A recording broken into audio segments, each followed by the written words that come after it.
cabinet secretaries, including the Attorney General, who now get an opportunity to appear before the floor of the House to explain some of these functions where there is need and whenever Parliament desires to get that kind of information. And I myself, as you know, I have been the greatest proponent of that process where, government functions and policies should be explained to the people's representatives on the plenary of the House, because that way you end up creating greater awareness than you could possibly even do through television appearances. So, Honorable Chairman, in response to the Honorable Gikaria's question, that's what I would say. Again, more and more robust engagement with the public. Finally, Honorable Chairman, the issue raised by the Honorable Mishimboko is a very serious one, because I know for the last almost 8 years, this is a matter that has, exercised the minds of, the legislature particularly, and various committees of the House.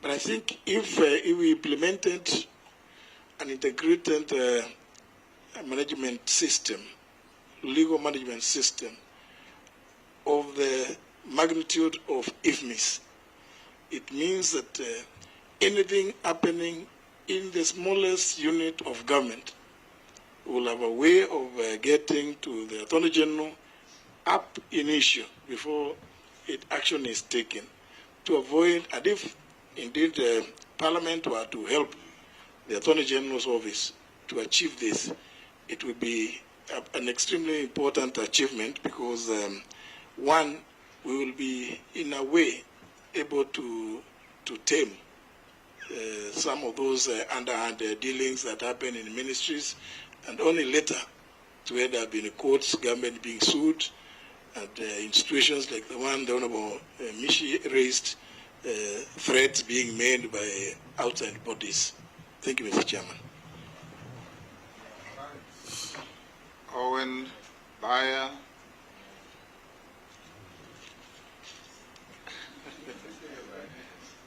I can see some soliciting through facials. Rahab Mukami, I'll give Naisula and Dawood. Wait for the next round. If you can also be as precise and concise as the last batch of 4, we'll make very good progress. Owen. Thank you, Honorable Speaker. My question to the Speaker Emeritus, who is the nominee for the Attorney General Office, is that during your tenure as Speaker, we lost several laws at the judiciary. When they were taken to court, we lost them. Seemingly, these laws passed through the Attorney General's office from the Ministerial Cabinet and the journey into Parliament. Under your stewardship, we lost several of those cases, and they were termed unconstitutional. But we also used to call you in Parliament as the working dictionary of the Constitution, because you have every. But we lost several of them on the aspect of constitutionalism. How will this be cured so that Parliament is not embarrassed again in court? Secondly, if the chairman would allow me, there has always been this battle of which is the upper house, and your several pronouncements in Parliament indicated that the National Assembly is the upper house. Now that you are going to be vetted and become Attorney General, how will you cure the supremacy battles between the two chambers of the House? I thank you. What's the next? Congratulations, our former Speaker. What I want to ask you, what strategies will you put in place to promote administration of justice, bearing in mind that majority of Kenyans cannot afford legal fees in the court? Thank you. Next, Naisula. Thank you, Chairman. Former Chief Justice David Maraga is quoted having said that the government cannot demand of its citizens the obedience of the law if those in authority were disobeying court orders with abandon.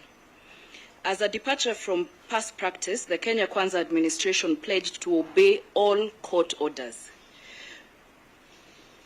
The other day, the Public Service Commission advertised for the Chief Administrative Secretary jobs. LSK is already in possession of orders, but the PAC in its latest statement was categorical that the recruitment process will continue uninterrupted. There are indications that the current administration is keen to retain the positions so pre-election agreements can be honored through appointments. As the AG, what is your position on this matter, and especially on ensuring the rule of law is followed throughout and not only when it suits the government or the executive? Thank you. Thank you, Chair. Chair, I'd like to ask, first of all, congratulate our Emeritus Speaker on being nominee for AG. I would want to know, how are you going, one of the functions of the AG's office is constitutional implementation, legislative drafting, and the other one is legal aid, which you have already talked about, but I think we need still more what you have said to Honorable Gikaria, because a lot of citizens cannot afford legal aid, and if you can fashion something like the Citizens Advisory Bureau, which is in the UK, something on similar lines, which would probably be based in Huduma centers or something like that. But my question to you, nominee AG, is the Constitution has been there, the new Constitution 2010. We still call it the new Constitution. There are many laws which have not been implemented to date, have not been enacted, or they are not being followed up. So you as the AG, what will you do to put into effect all the laws which are in the 2010? Because I remember I was in the CIOC and we left many laws which have not to date been implemented. So as the AG, how do you take that? And about the pro bono services, because this is a hustler's government. So we need pro bono services for the hustlers because they cannot afford it. The rich can afford their lawyers, and not just for criminal cases, even civil cases, because there are land cases which are there. People are being moved out of their lands and they cannot afford it. And the rich get away with those atrocities. So how are you going to assist them? Thank you. Attorney General nominee. Thank you, Mr. Chairman. And starting from the question raised by the Honorable Wandibaya, first of all, on the issue of upper or lower house, I want to say that my experience is that this is it's neither here nor there. It's a matter that you find in very many jurisdictions where there are two houses. And as you know, even when you are campaigning, there's always one person claiming to be better than the other. But the electorate will always make their decision. The roles of each house, in our case, are clearly provided for, so that the issue of which is upper or which is lower shouldn't even arise. It should be who is performing what role. You look, because both houses are parliament in terms of Article 93. The legislative process is clearly provided for in Article 94. Then the roles, specific roles of each house provided for in Articles 95 and 96, so that there should be no conflicts, And for me, the issue that was raised about lower or upper house, I think should not even preoccupy us. If anything, I think it is diversionary. And sometimes we should leave it for people to enjoy. It happens actually even in other jurisdictions. If you go to London, you find about the House of Lords. The popular refrain there is that it is the largest regular gathering of retirees. So these things are always there. These are jokes.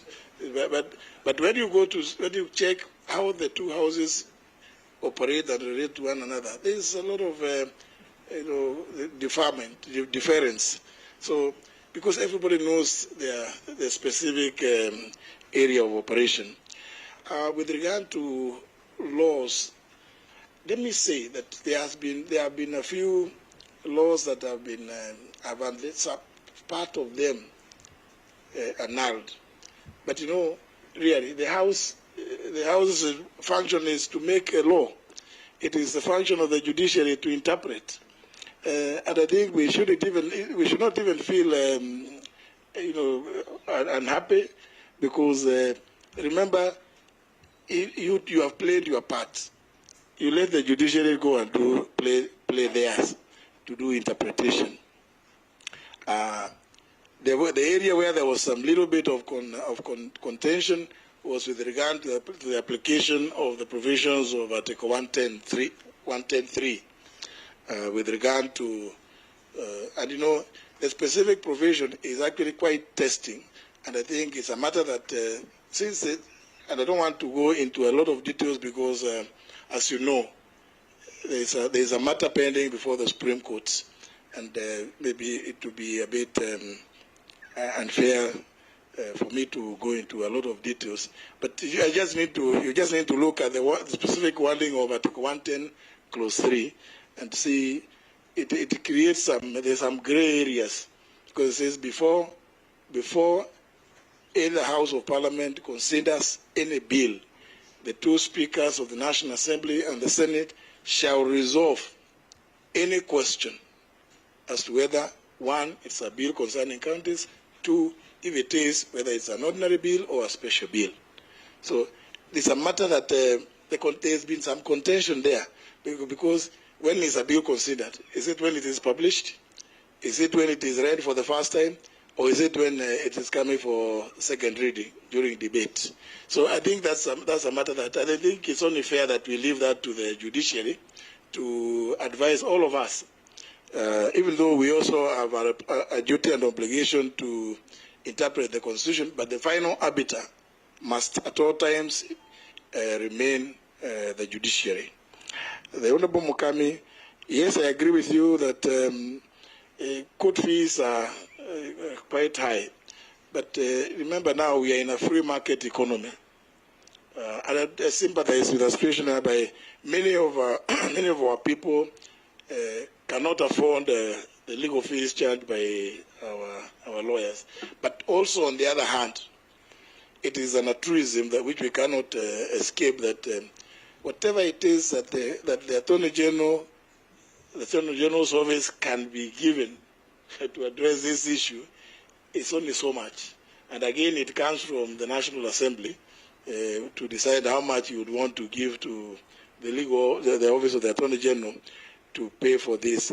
It's a very, very difficult situation, and particularly in civil matters, it will be so difficult to know, because people will differ about this. Maybe somebody wants to divorce, and they're saying that they are not able to afford the fees to divorce their wives or their husbands. Now, how is the Attorney General going to come to say, to step in to come and pay fees for them?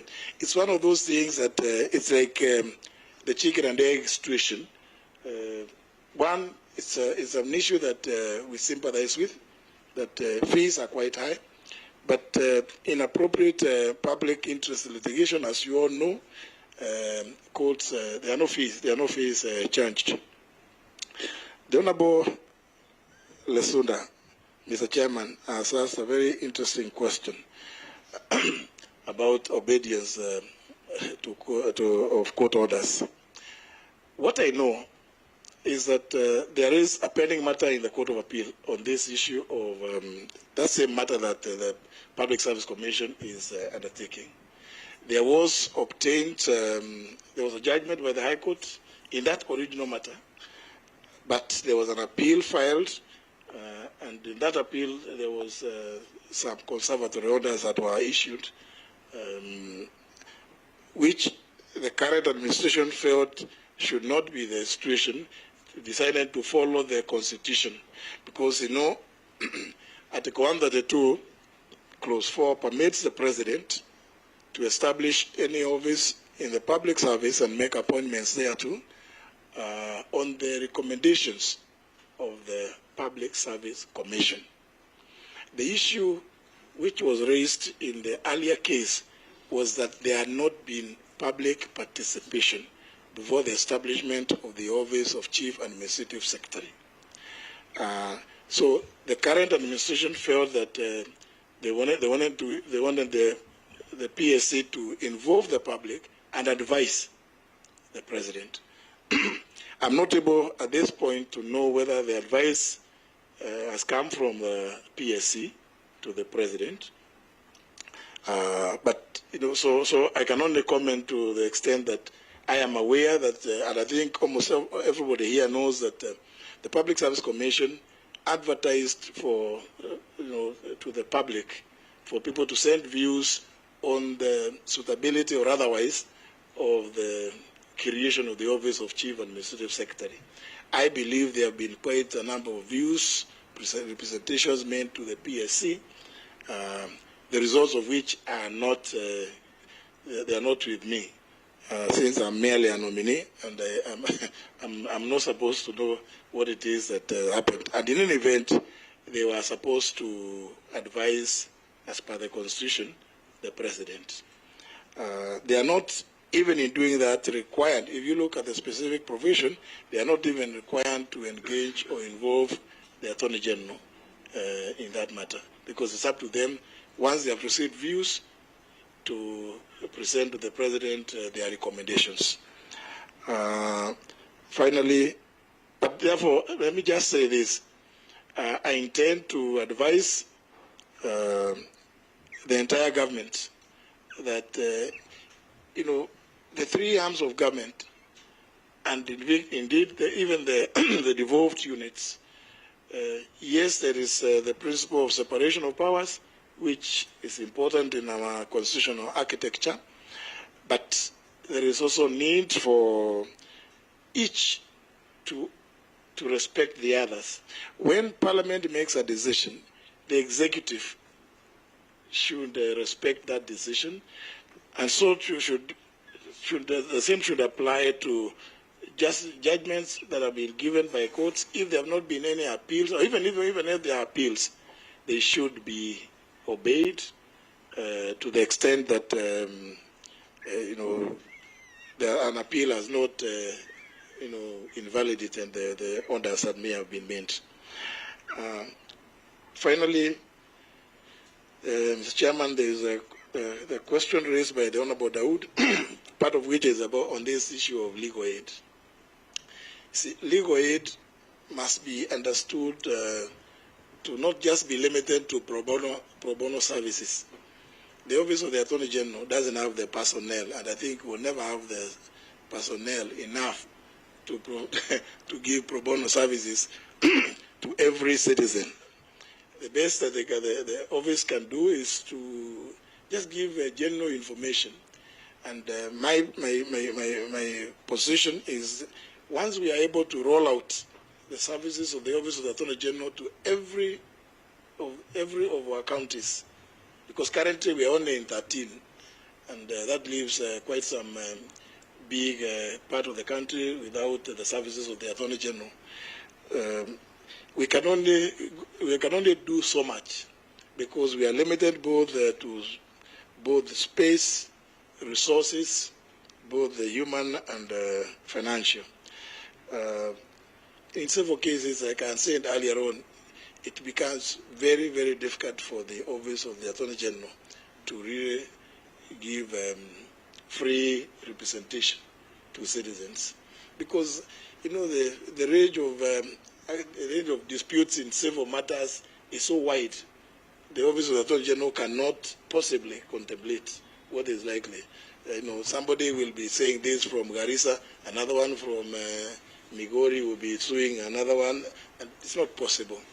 And not all the cases are against government. Some of them are disputes between citizens, both human beings and juristic persons. So it's likely to be quite a challenge to the Office of the Attorney General.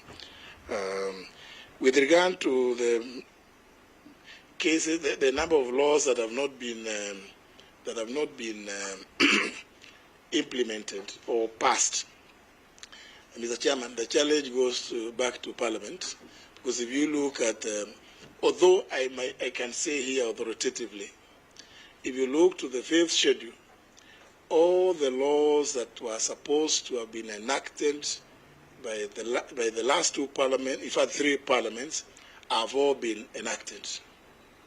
If you go to the schedule in the fifth schedule of the Constitution, all of them, without exception, were passed by the last 3 parliaments.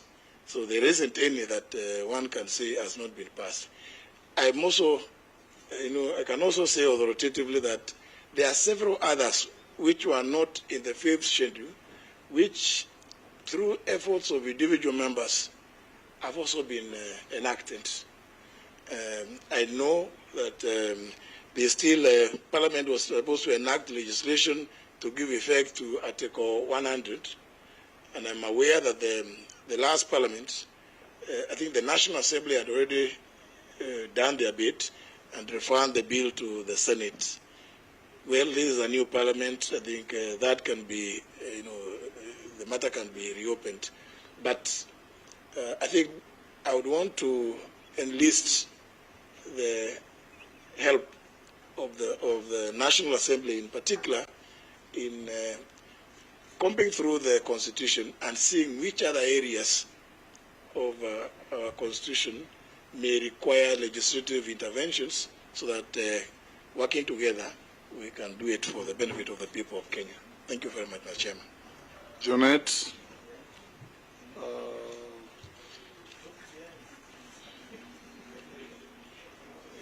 Koech, Raso, Mule. You'll all have an opportunity, don't worry. At one question each. Yeah, thank you. Thank you, Mr. Speaker. Mr. Chairman, Honorable Attorney General nominee. My question is, you have served as the Speaker of the National Assembly for the last 10 years, especially under the new Constitution. You are the first Speaker who came after the new Constitution was promulgated in 2010. So 2013 was the first Parliament to implement.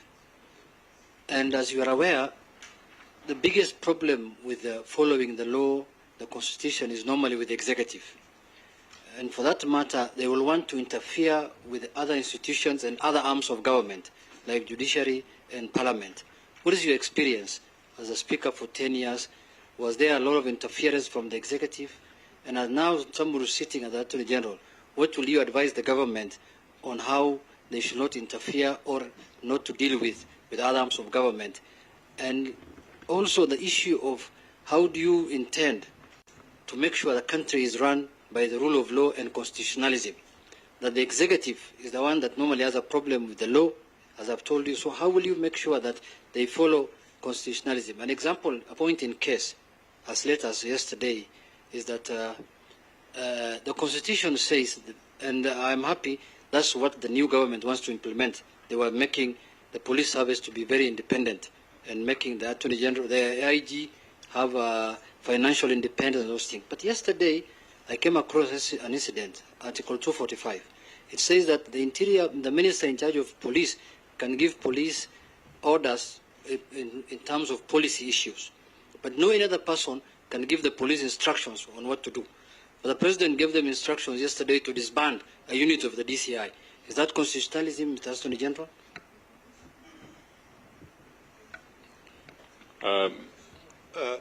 Congratulations, Mr. Speaker. Yeah, sorry about that. Congratulations, Mr. Speaker, on your appointment as the Attorney General.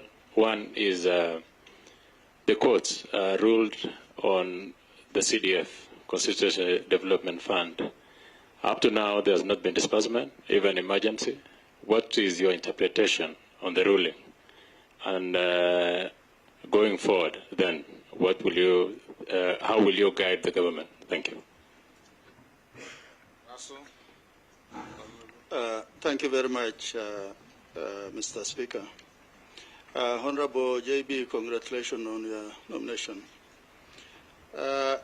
If the House approves your nomination, you are likely to have worked in the three arms of government, maybe among the few. My first question is, what will haunt you is what you pronounce from the floor of the House.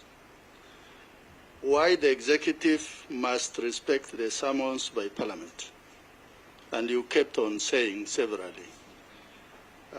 So that leads me to my question on the issue of extrajudicial killings and the disappearance of Kenyan citizens.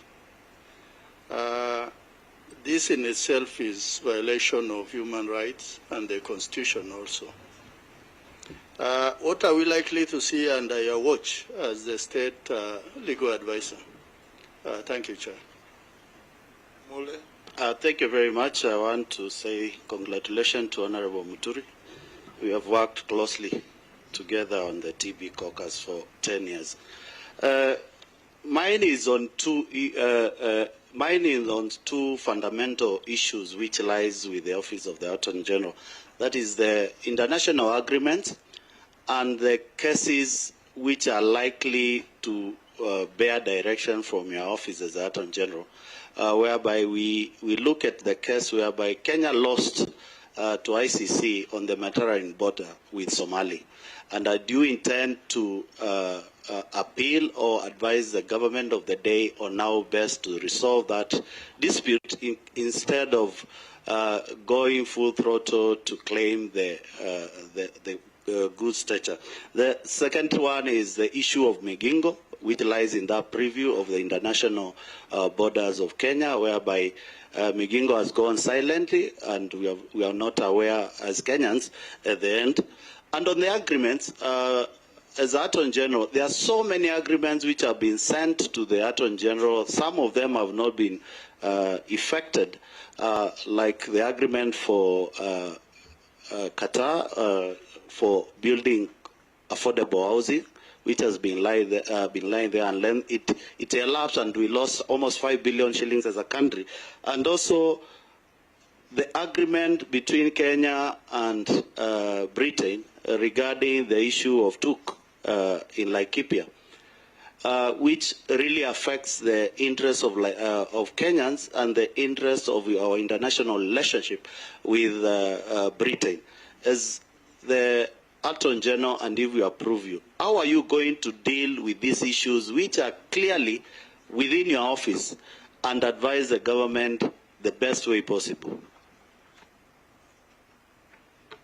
Yes, Honorable Muturi. Thank you. Thank you very much, the Chairman. The Chairman, the Honorable Minority Whip, the Honorable Junaid Mohammed, raised the issue of interference by the executive and the issues of the rule of law and constitutionalism. But I think he directed himself, the intention was to ask the last question on the disbursement of the SSU. As I read it, I didn't know that there was such an outfit. But Mr. Chairman, every government is elected on the basis of some program and policy that it has to formulate when in office. And this government has clearly indicated that they want to get to be involved, particularly with Parliament, when dealing with issues of its policies. And for that reason that there is this request that Parliament allows Cabinet Secretaries to appear before the floor to respond. And I think this is, again, really just actualizing the provisions of Article 125. And being the people's representatives, I think Parliament should be kept informed of all decisions that the executive is coming up with. My view is that every arm of government should know what is required of it under the Constitution. The Office of the Attorney General secretes legal counsel to every ministry, and indeed it is my position that I would want those legal counsel seconded to the various ministries to be the first point of call whenever the government is getting involved in any issues that have to do with the administration of the law and issues that touch on the constitutional requirements. But let me say, the president is the hand of the executive, and it is quite in order for him to use what has been said by his cabinet secretary, maybe quietly. It is quite open to the president to say it publicly that that he has instructed for this to happen. Remember, indeed, he is the foremost spokesperson of the government and indeed of the country. And therefore, I don't see any interference, so to speak, with the functioning of police. And I think we all must allow that from time to time, communication will be made which explains what government is doing with regard to various activities that are taken by various agencies. Honorable Koech, Mr. Chairman, raised the issue of the CDF ruling that came on the 8th of August. Quite an interesting date for the ruling to have come, because I was reading it as I was driving to the village to go and vote the next day, and it was a bombshell. But I think consultations are ongoing. It is agreed by many people that what CDF has been able to achieve in this country is phenomenal, and I think we can be able to work on around ways. Remember, there were some areas that the court took issue with. One, the area of shareable revenue, so that we can address that one as Parliament. Actually, Parliament can address that one by going through, look at what is provided for in Article 202, so that CDF does not become part of that mechanism of sharing national revenue. So that what remains with the national government becomes the place where CDF should be hyped up from. So I think if we can consult on that area, I think we can make the necessary adjustments. And it's unfortunate that as a result, no disbursements have been made so far. I think it's really an unfortunate situation. The other area which we need to address, I think this is within your powers as members of Parliament in the National Assembly, is what the courts went to great lengths to explain about service delivery. And I'm sure, Mr. Chairman, looking through these members, these are fairly clever members. We can deal with that. It's something that we can work on. And I'll be available. Because I truly feel that CDF should continue. On the issue of extrajudicial killings, Mr. Chairman, I think I would want to associate myself with the outrage that His Excellency the President expressed yesterday. I think being a country governed by the rule of law, we should never have a situation whereby this is happening in our country. And from me, you can expect that we will be advising the relevant agencies to be on the lookout that even this is a way of actually burdening the taxpayer, because those who lose their loved ones through these processes obviously end up suing the government. The government has no money of its own. That money comes from the taxpayer. And I think we also need to revisit, and I want to make a plea to Parliament, because I know you also make a lot of recommendations, that we need to bring back this issue of surcharge, that individuals must be surcharged when they do things which are outside of their official responsibilities or duties that they are given to. The Honorable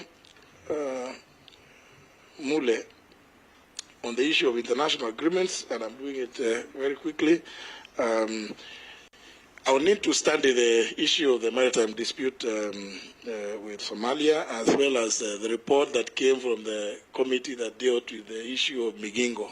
I believe these countries being our neighbors is something that we can be able to amicably resolve. There's no need of, going to war over such. And I think, because I know there are some reports, and on this issue of the dispute with Somalia, I know there's a committee that is handling it, and I'll need to go through it and be able to make an appropriate decision. The same should apply to the issue of Batuk. They call it the British Army Training Unit in Kenya.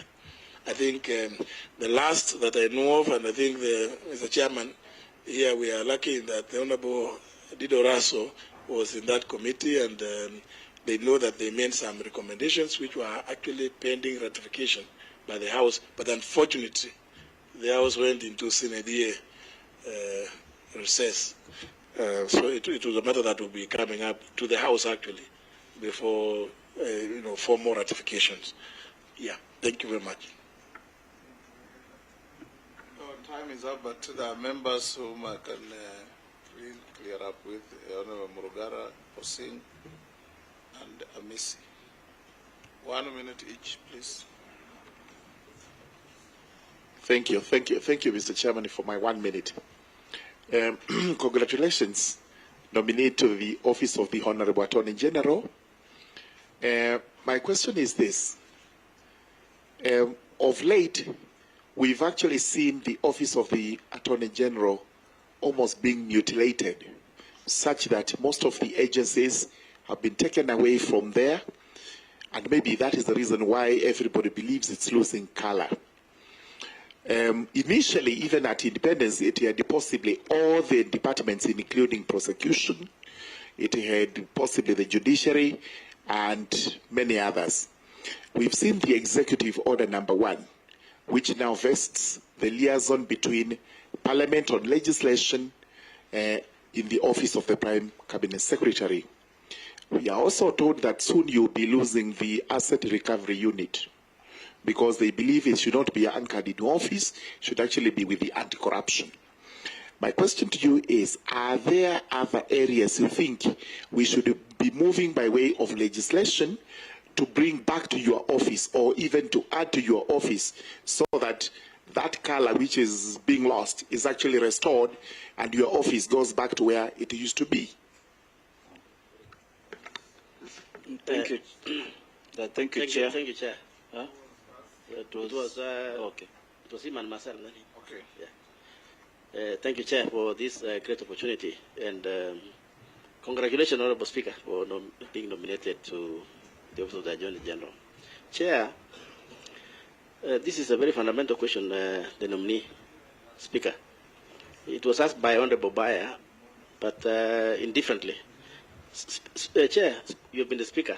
There's been this problem between both houses, that is National Assembly and Senate, particularly on summoning of ministers by committees. You find that this committee invites a minister for this question. The next minute you see the same minister is being invited in Senate, even on issues that might not even be necessarily be for counties. And that, Honorable Speaker, is a very, very fundamental question, because it affects services to the people of Kenya. And even, Speaker, it becomes even more necessary now that there's a proposal to amend the standing orders to bring ministers into the House. So the question is, will the ministers go to National Assembly, and after leaving National Assembly, they go to Senate? Will there be any work, Honorable Attorney General, that will go on in this country? What will be your able advice? Thank you, Chair. Thank you, Chair. Congratulations, our nominee to that Office of the Attorney General. Your predecessor's time, there was a frosty relationship between the executive and the judiciary. You remember the judges were not appointed. Our case, AG refused to continue our case at the International Court of Justice. The parliament dissolution was not obeyed, and many more. In a presidential system, we have the three arms of government. In your view, do you think this is a working system, or what is a lacuna, and how can you be able to cure it at that office? Because you have that advantage of having served in the three arms of government, the judiciary, when you're a magistrate, you've been the head of parliament, now you are going to advise the president. We have heard this constant accusation and counter-accusation against the three arms of government. The executive does not obey the court orders. The judiciary is always annulling laws that are passed by parliament. Parliament is being accused of not funding the judiciary enough as a punishment. So it's always a squabble. How are you able to come in? Because you've had the advantage of serving both of you. We want to see change. In fact, you are the first politician to ever hold that office. Is Kenyans being hopeful in this, in your office, in your new tenure? Yes, nominee.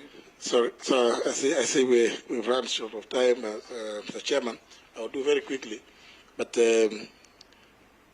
Chairman, allow me to inform the committee that I may be not the first person to serve in the three arms of government, knowing particularly the chairman himself began in the judiciary and has been in the cabinet. So that's maybe something that not many Kenyans are aware of.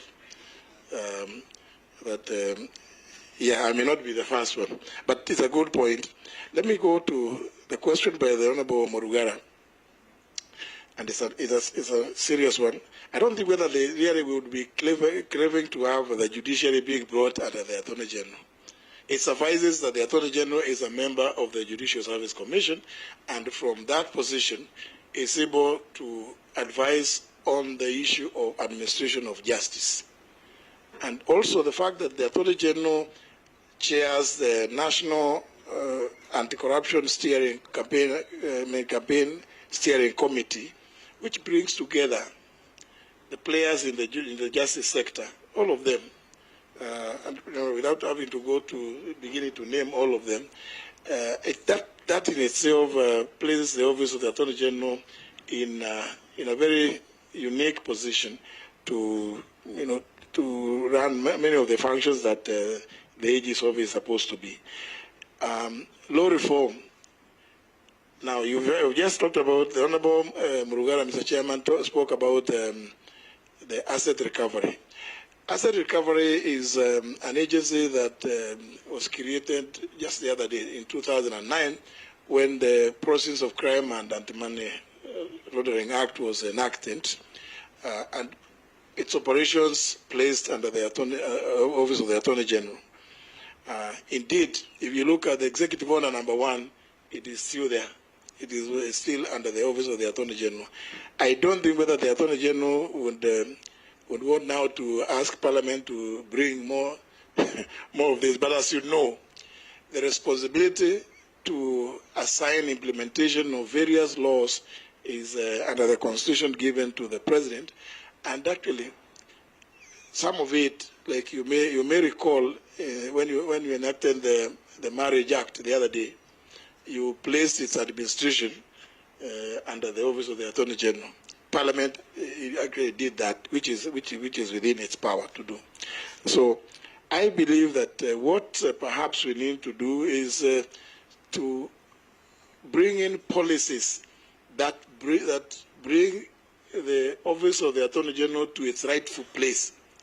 And for me, my view, Mr. Chairman, for instance, is that the Attorney General's office, the state law office, should be like a premier law firm.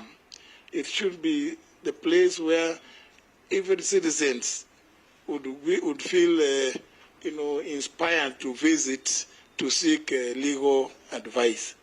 I believe that kind of position has been eroded over the years, partly because of inadequate funding, and in fact, Mr. Chairman, the recent complaint from the Office of Attorney General has been that they lose. They train, they employ, train state councils, and they end up losing most of them to, most interestingly, Mr. Chairman, to Parliament, to the judiciary, and to the ODPP. That is a matter that really the Attorney General should be able to address.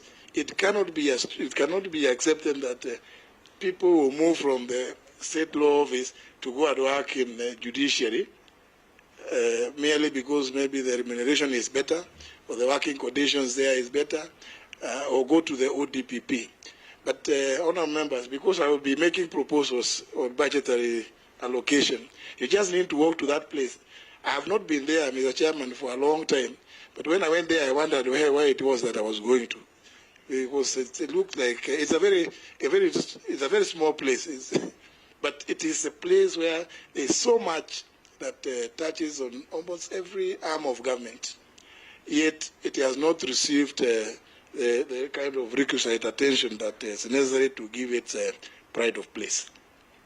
I will be pleading with members, particularly the National Assembly, to see to it that that the other place is elevated, and even to retain qualified and experienced professional staff, and people feel inspired. You should, if you went to look at where they conduct marriages, it's like a small cubicle that nobody would even want to sit there for more than 20 minutes.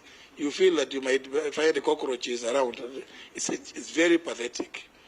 Mr. Chairman, there was a question by the Honourable Kosing, member for Pokot South, on the summoning of CSs.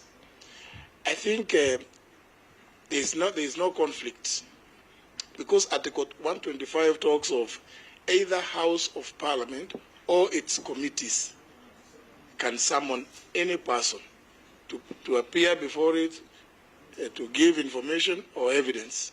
Now, remember the argument, Mr. Chairman, which I have been raising over the years, has been when it says either House of Parliament, where does the House of Parliament sit? It sits in plenary, because there was the issue of committees. So I think all we need to do is just organize ourselves a little bit well, so that everybody sticks to their mandate. I know the question being raised by the member for Pokot South is one that he has witnessed a lot of problems in dealing with. But I believe, Mr. Chairman, with you as a speaker, we will see a situation in which people stick to their lanes, so that what is for the National Assembly is the National Assembly, and what is for the Senate is for the Senate. But should there be concurrent, because there are those issues which are concurrent, the CSA should feel free to appear, before both houses. Mr. Chairman, finally, there was a question raised by the member for Saboti, the Honorable Caleb Amisi. It's like, of this system, is it working? Is the presidential system working? I think, given that we've had this constitution for the last 12 years or so, it is still work in progress. But we should not rush to change or try to fix this or the other until such time as we have fully implemented everything under the Constitution itself. But I think it is possible for everybody to obey the law. The Honorable Caleb Amisi, Mr. Chairman, was concerned about the executive particularly not respecting the other arms of government, the judiciary and parliament. But I want to say, well, sometimes it could be a matter of body chemistry. That maybe somebody felt that the certain decisions were not favorable. But of course, the rule of law demands that whatever has been pronounced by the judiciary should be obeyed until annulled. If it hasn't been annulled, the executive has no option but to obey it. So the same should be, especially, and I intend to really ensure this is followed, reports of parliamentary committees, because if we don't implement them, then it means that we are wasting taxpayers' money getting committees of the House, and the House coming to adopt those reports and make certain findings. I think it's only fair that there should be a mechanism. I know in the past there used to be something which was called Treasury Memorandum on implementation of past reports. I think we should go back to that so that Parliament also is seen to be, so that whatever it is Parliament does is not seen to be acting in vain. If Parliament has recommended something, I think it's only fair. If somebody, the implementing agency, thinks that there are difficulties, they should again appear before Parliament to explain those difficulties or why they are not able to implement what Parliament adopted. Thank you, Mr. Chairman. Thank you, Honorable Muturi. Can I ask you one simple question? You and I have a history of having been magistrates. And when we were, you may recall, at 9 on the dot, you are on your bench. 2 on the dot, you are on your bench, dispensing justice to the public. Today, probably the only institution that keeps time in this country is Parliament. You go to court, your case is set for 9. By 11, there is no appearance of the judicial officer. Sometimes it gets to 1, you are told try at, you don't even come for the case, you try at 3 or 4, and then eventually a clerk comes to announce to you that the judicial officer is unavailable. As a member of the Judicial Service Commission, what is going to be your engagement with the judiciary to ensure that we go back to the old working days and times? Because justice delayed is justice denied. And if you tell a litigant to be at the court at 9, they also budget for their time. That they'll be there at 9 and go to do something else. Then you just come and sit and yawn at the law court from morning to evening and go back home without your case being attended to. Thank you, Mr. Chairman. I think, and you put it correctly. And I'm sure all these members are aware. I think it's only Parliament